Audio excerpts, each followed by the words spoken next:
Let's talk about credit and credit scores. In this video, I am going to be talking about my credit score and how I got to the credit score I have right now. And yeah, it was a rough journey. A lot of it was strategies, or things I did to get it to that level. Some of it was, I can tell you, was luck, right? Pure luck. But I'll show you guys. So let's start. I'm going to show you my screen here in a bit, but my credit score as of now is at 712. And the credit score I am pulling right now is my FICO score 8. If you guys have you can get your credit score. I'm not gonna talk about where to get your credit score in this video, but there are many places, right? Like, you can have it with your own bank, Discover, Credit Karma. There are a lot of places, but anyways, I'm using Discover right now. I have a secured credit card with them, and which was one of the things that was used to build my credit score to 712. And it was a bumpy ride. So I want to show you guys my history, or a little bit of my history of my FICO score. So if you look here from March 2023 to February 2024, this month when I'm recording this video, you can see it was a bumpy ride. So you see it started on that date about 650, then go down to 638, then 642, then 638, then started rising to 680, and down a little to 677, and so on and so forth, man. But the reason my score was fluctuating a lot, part of it was because of some of it was credit utilization. It was a little on the high side. I don't think I don't have anything in collections. What I did have is student loans, but my student loans, right? So let me tell you about my student loans, that's actually the part I got lucky with. So I had about $25,000 in student loan debt, right? And it was federal loans, and the loans got completely discharged. So before I get to how it got discharged, so my student loans, I wasn't paying it for a very long time, right? But it was frozen, right? So I'm not too sure how much it was affecting my credit score, but there are times when I did go to get certain things like cars. I'm always buying cars, or let's more say financing cars, but either way, sometimes they bring it up and ask about the student loan debt, but for the most part it was frozen. And one of the reasons I didn't want to pay it is because I felt like the school I went to did defraud me. But the school I'm talking about is ITT Technical Institute. For those of you who don't know, there was a big news and lawsuits going around. But either way, the long story short, my student loan got discharged because after so many lawsuits, and the school I went to, ITT Tech, being found, I guess, guilty for defrauding students, my student loans qualified for 100% discharge. So it was, when did this happen? I think sometime in 2023, my student loans got completely discharged, man. But it wasn't in like late payments or anything like that, because like I said, they had it on a frozen kind of status. I forgot what the word was. If it was deferment, but so that was just frozen for a while. But still, it was a balance showing that I had $25,000 in student loan debt. But yeah, that got discharged, bro, and like that helped my credit score. That was the point of me telling you guys that story.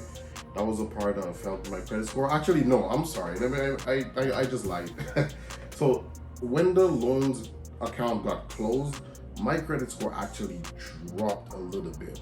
Something about closing accounts, or even if it's paid off, Like even if I paid it off, something about closing an account drops the credit score a little bit. So it dropped a little bit, but you know, my total debt, I guess, to income ratio, you know, increased because it's $25 I don't owe anymore, right? So after that drop, you know, eventually it kept going up again. And I also, what else I did to improve my score? I also opened a secure credit card, which is with Discover. And that's one thing I don't want to say I recommend, because I'm not trying to give you guys financial advice. I'm just trying to tell you what I do. So I'm going to be careful with my words. But one thing I can say is that the Discover secured card helped me a lot. Secured card, for those of you who don't know, secured means you put the money to open the line of credit, right? So normally you would go to a bank or wherever to get a credit card, right? But the money will be whoever loaned it to you, right? With a secure credit card, for example, my limit was initially $2,500.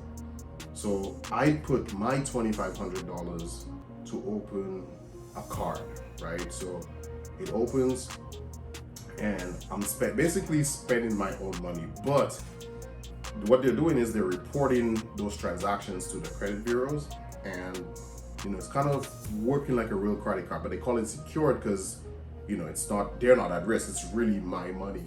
But even if it's my money, I still had to be responsible and make sure, you know, I'm carrying a low credit utilization out of my own money. That's the way it works.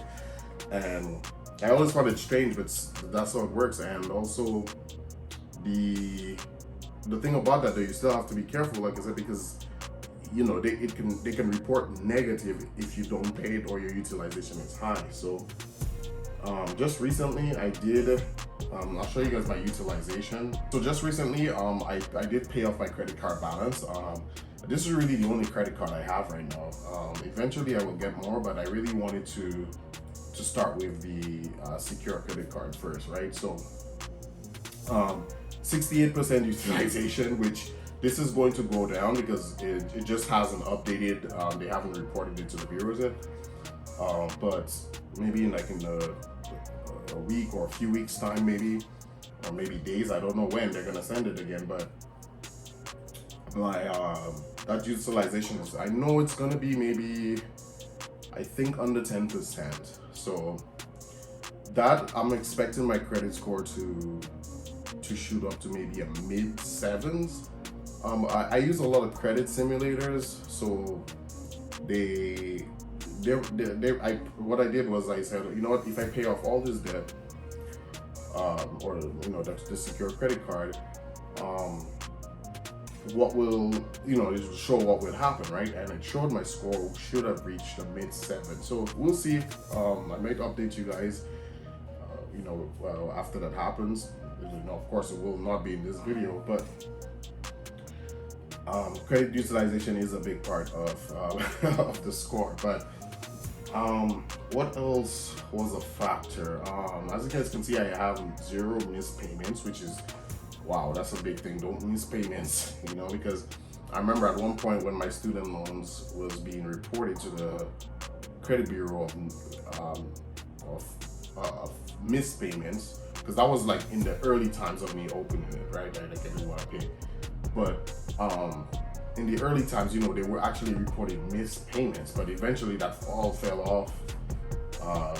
You know, in a matter of just time, over time, in years, certain things drop off your credit, and the account is closed now anyway. So I'm not showing any missed payments. My payment history for cars, for everything is just perfect right now. Another thing I did to help improve my credit, guys, is that I opened a self account. I think it was called Self Lender or something, where you open this account and you just making like payments to an account. You know, I'm not too sure like all the workings of it. I can't remember, but I think after you pay, like let's say you tell Self that, okay, I want to pay 800, so you'll keep making payments until you reach 800, and I think they give you back that money. Oh wow, well, I do plan to use my credit score for a very large purchase soon.